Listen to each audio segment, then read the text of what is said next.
স্বাস্থ্যটা মেনটেন না করব, আমাদের মাটিতে এটা আস্তে আস্তে ধীরে ধীরে কলোনি তৈরি করবে। কলোনি তৈরি করার পরে সেখানে সংক্রামিত হবে, সংক্রামিত হওয়ার পরে সেখানে প্রদাহ তৈরি করবে। এই প্রদাহটা আমাদের বাড়ির একটা পথ আছে, রক্ত প্রবাহের একটা পথ আছে। এই রক্ত প্রবাহের মাধ্যমে আমাদের পেটে যাবে, অন্ত্রেতে যাবে, গাঁটে যাবে, গাঁটের নষ্ট করে আমাদের পুরো বডিতে এটা প্রভাব বিস্তার করবে। এই প্রভাব বিস্তার করাতে চিকিৎসা বিজ্ঞান এবং দন্ত চিকিৎসকেরা একমত হতে পারছে। আজকে আমরা যা দেখতেছি অসংক্রামক রোগ, আমরা সবাই এটার সাথে পরিচিত।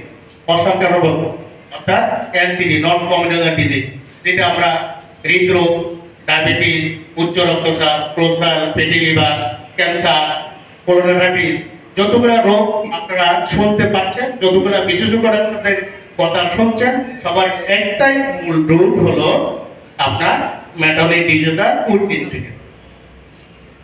এবং মেটাবলিক ডিসঅর্ডারটা হবে ওরাল ব্যাকটেরিয়া থেকে যখন অন্ত্রে ঢুকবে, দুটাই ওরাল মাইক্রোবায়োম এবং অন্ত্র মাইক্রোবায়োমটা যখন সময় হবে, তখন আমাদের রোগ প্রতিরোধ ক্ষমতার উপরে প্রভাব বিস্তার করবে। রোগ প্রতিরোধ ক্ষমতা যখন কমে যাবে, তখন আমাদের বিভিন্ন রোগ ব্যাধিগুলো শরীরে তৈরি হবে। যেখানে আমরা রোগ ডায়াগনোসিস করে আমরা আজকে মডার্ন তাহলে আমাদের প্রথম চিকিৎসা শুরু কোথায় হবে? দাঁতে, দাঁত এবং মাড়িতে এবং মুখ গহ্বরে।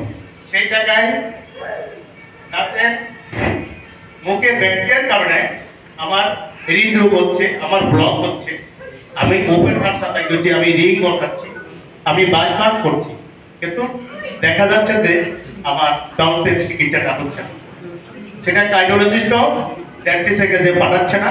ডেন্টিস্টেরও দেখা যাচ্ছে যে এই জায়গায় একটা মার্কেটিং এর প্রক্রিয়ার মাধ্যমে বা গভর্নমেন্টের স্বাস্থ্য শিক্ষা নীতি আছে, সেই জায়গার হয়তো বিভাজনের কারণে ডেন্টিস্টের সেই প্রভাব বিস্তারটা করতে পারছে না। এককভাবে কার্ডিওলজিস্টরা সেই মার্কেটটা নিয়ে নিচ্ছে, বাট সেই জায়গায় নিরাময় তারা দিতে পারছে না।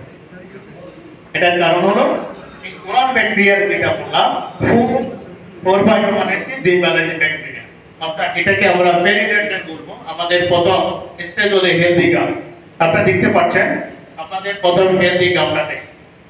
সেকেন্ড হলো আমাদের জিঞ্জাভাইটিস। জিঞ্জাভাইটিসটা কি? আমাদের মাড়ির মধ্যে শর্করার মধ্যে সুগার থাকে, কার্বোহাইড্রেট থাকে, কিছু কিছু ফ্লেভার আমাদের মুখের মধ্যে থেকে যাবে, তখন আমাদের অ্যাসিড আসবে, অ্যাসিড হচ্ছে ব্যাকটেরিয়া তৈরি করবে, ব্যাকটেরিয়া তৈরি করবে আমাদের মাড়ির মধ্যে। যদি পরিষ্কার না হয় তখন এটা টার্টার হিসাবে এখানে